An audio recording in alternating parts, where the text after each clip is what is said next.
What's up? I'm Shane, and guess what? You already know this. It's Christmas. Yes, it's the most wonderful time of the year. And I don't know about you, but when I was a kid, I had a picture of what the most wonderful time of the year should look like.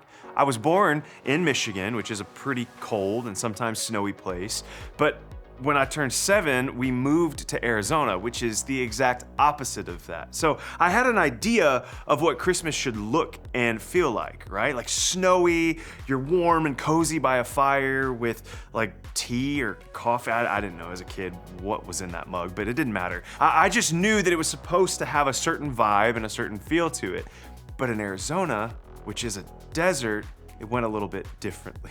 See, there was no snow, and there was really no need for a fire. That picture-perfect idea of what many people think about when they think Christmas was entirely different. And if you live in a desert, or I don't know, maybe a hemisphere where it's summer and not winter, you know exactly what I'm talking about. Look, the truth is, you all probably have a story that's similar to mine. And I know we've all watched holiday movies that show that Christmas might not be all that it's cracked up to be. I mean, there's one thing about a change in scenery from Michigan to Arizona, but think about The Grinch. It's one of my favorite movies. I mean, sometimes it feels like Christmas is literally stolen. I mean, this guy had nothing he could do about his situation. I don't know what he was. This creature, I guess, this who, had no control over how Christmas would go. All he knew is that he heard something about an award, a check, maybe. But sometimes it's a little more serious. I mean, think about it. Maybe it was when you didn't get the gift that you really, desperately wanted. Or maybe it was when your family couldn't afford gifts at all. Maybe it was when someone you loved was missing from the table at Christmas time. Or maybe it was when someone showed up to the table that you wished hadn't been there. Maybe it was when you started to wonder if all of this Christmas magic that people tend to talk about all the time was really real.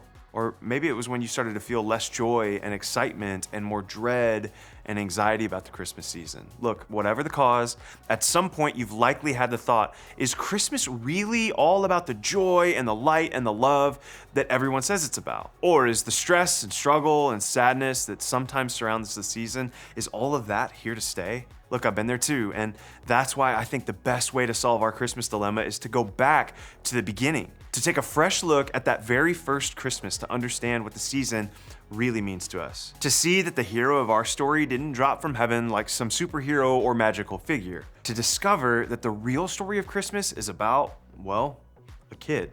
Now, before we get to that kid, let's do a quick deep dive into the actual Christmas story that we read about every year, especially here at church. What do we actually know about that first Christmas? Of course, none of us was there, so we have to look back. We have to rely on ancient stories about what things were like at the time, some of which we find in the pages of Scripture.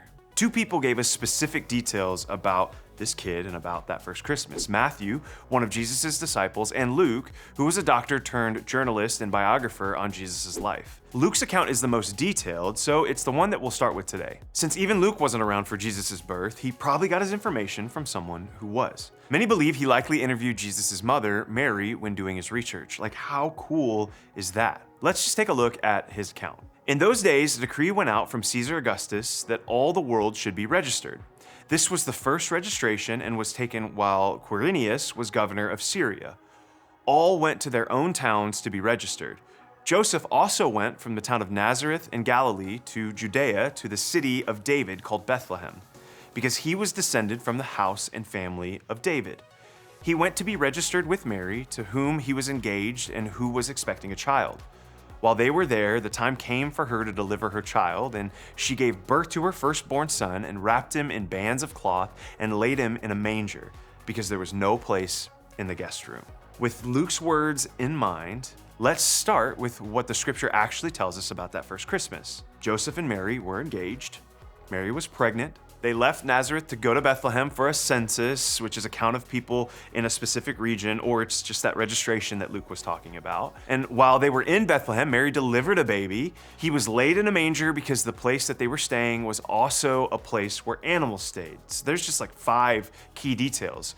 So far, so good, right? This sort of adds up to the image that most of us probably have when we think about that first Christmas. But it's a lot less dramatic than we might have imagined. This isn't Mary and Joseph running in at the last minute, like the McAllister family running through the airport in Home Alone. They weren't riding in on a donkey like the cartoon drawings show us. They weren't dealing with an evil innkeeper turning them away like a villain in a Marvel movie. No. That picture, it's actually kind of in our imagination. That picture in our imagination of a desperate Joseph running and looking for a room to rent right before Jesus arrived, that story is probably a little more dramatic than what historically took place. In fact, it's far more likely that Mary and Joseph had been in Bethlehem for several days or weeks and were staying in the front room of a relative's house where animals came in on cold nights. So maybe it's also more likely that Jesus' birth was a lot more normal than we thought. Nothing is uniquely tragic or traumatic. Nothing is particularly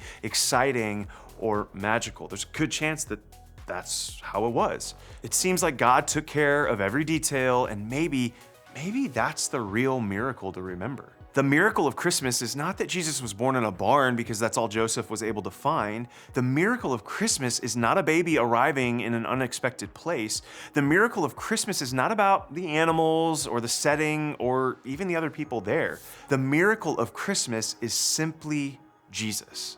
The miracle is God in human flesh in the form of a baby, the one who arrived to save us. Christmas is about the kid who changed everything. That first Christmas wasn't all magical and miracles the entire time. Like, yeah, there was a lot of magic and it was incredibly miraculous, but it was more than that. It was in some ways simpler than that. In fact, as we read, it was pretty ordinary stuff for the most part. And I think that's incredibly important for us to remember today. Mary and Joseph, they were two regular people engaged to be married. Mary was a young woman unexpectedly about to become a mother, and Joseph was a carpenter working to support his young family. Jesus' hometown of Nazareth, it was so obscure that it didn't even show up on any maps before the first century. It was very small, maybe as small as 35 houses and around 100 people. It wasn't highly regarded, even by other Jewish people in the area. One of Jesus' own followers asked, "Can anything good come from Nazareth?" And that's the place where Jesus would have grown up. The start of Jesus' life was far more ordinary than we might think. Not just the Christmas moment where he's born, but even his childhood. But I actually think that's good news, because it reminds us that not everything about the holiday season has to be magical and meaningful all the time. When things aren't going the way we thought, when the holidays aren't all that fun for us, when Christmas doesn't bring us the joy that we thought it was supposed to, that's okay. Because the heart of Christmas isn't really about all of that stuff. It's about the kid who had two ordinary parents, the kid whose family didn't have a whole lot, the kid who came from the middle of nowhere, the kid who showed up in a place that nobody expected. Jesus, the kid who came to save us. Christmas is about the kid who changed everything. The birth of Jesus is extraordinary. Yes, please hear me say that. That is so important. There are so many extraordinary things. The idea of God putting on a human body and coming to live with us as a baby, that's extraordinary. But I don't want you to miss this Christmas. It's also pretty ordinary. And honestly, that might be the best news for us today, because it means that in our most ordinary moments, we can still find Jesus. We can remember that Christmas is about the kid who changed everything.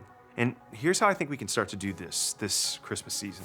First, be real about what you're feeling this holiday season. Instead of believing that Christmas has to be this big, magical experience or acting like your holidays are exactly what you hoped they'd be, just be real about what you're feeling this Christmas. Talk to God about what's going well and be honest with God about what's not. When it comes to Christmas, be real about how it feels this year. And then second, embrace the ordinary. Remember, when he was born, Jesus was an ordinary kid, born to ordinary parents, and then grew up in a pretty ordinary place. And look how his life turned out. I'd say today that Jesus is anything but ordinary. So don't count out what God can do with your ordinary moments. The days when it feels like nothing good happens, the moments where the magic of Christmas is hard to find, the seasons where life doesn't feel all that exciting, God can and will do something extraordinary in the ordinary. That's what happened with Jesus, and that's what Christmas is all about. Remember, Christmas is about the kid who changed everything. And my prayer for all of us this holiday season is that we'd come to know that kid in a new way. Maybe for some of you, this will be the first year that you really get to know Jesus. Maybe it's the first step into a relationship with him, or maybe it's a new way to think about and experience the relationship that you already have with Jesus. Look, whatever it is, I hope we'll all remember the ordinary details of that first Christmas. And I hope we'll remember how those details connect to our lives in an extraordinary way. When you head to group, I want you to be thinking about your answer to this question. What's one ordinary thing you love about the Christmas story?